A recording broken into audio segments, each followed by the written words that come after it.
D'abord la revue de presse, et donc j'y faisais allusion à l'instant, un visage revient souvent à la une de vos journaux ce matin, celui de Richard Ferrand, le ministre de la cohésion des territoires, celui que le Parisien aujourd'hui en France rebaptise ce matin l'encombrant Monsieur Ferrand, suite à l'accumulation de révélations sur la manière dont le ministre mélange affaires publiques et intérêts privés. Richard Ferrand, les Français ne le connaissent pas bien, alors le Parisien résume son CV.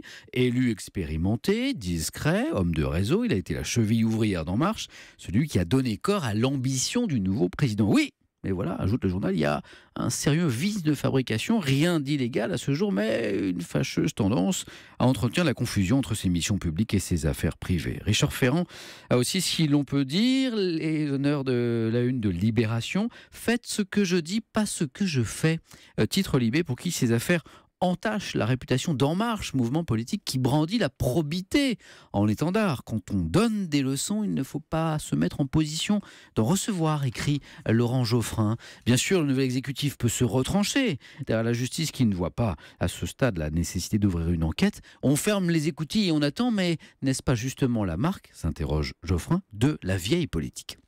Alors on ferme les écoutilles et on attend quoi ? Eh bien, on attend les législatives. Le journal de l'Opinion a recueilli les confidences d'un proche du président. Je ne pense pas qu'Emmanuel va le dégager parce qu'il pense qu'il aura une majorité forte à l'Assemblée malgré cette affaire. C'est en effet la une du Figaro. En marche vers une majorité absolue à l'Assemblée. Selon un sondage Kantar Sofres One Point, le mouvement du président obtiendrait 320 à 350 députés, 140, 155 seulement pour la droite. Le président Macron serait donc en bonne voie pour réussir son parti, à moins que l'affaire Ferrand ne change la donne. David, on en reparle d'ailleurs dans un instant. Sinon, eh bien, il y a ces deux joueurs de tennis français dont on parle beaucoup dans vos journaux ce matin, pas en bien hélas. Laurent Locotti pour une poignée de main refusée à son adversaire, et puis Maxime Amou surtout, pour son comportement totalement déplacé vis-à-vis d'une journaliste pendant une interview. Embarrassant pour la fédération parce que les deux joueurs ont bénéficié d'une invitation. Fallait pas les inviter. Titre ce matin le Parisien, jeu de main, jeu de vilain, dit encore l'équipe.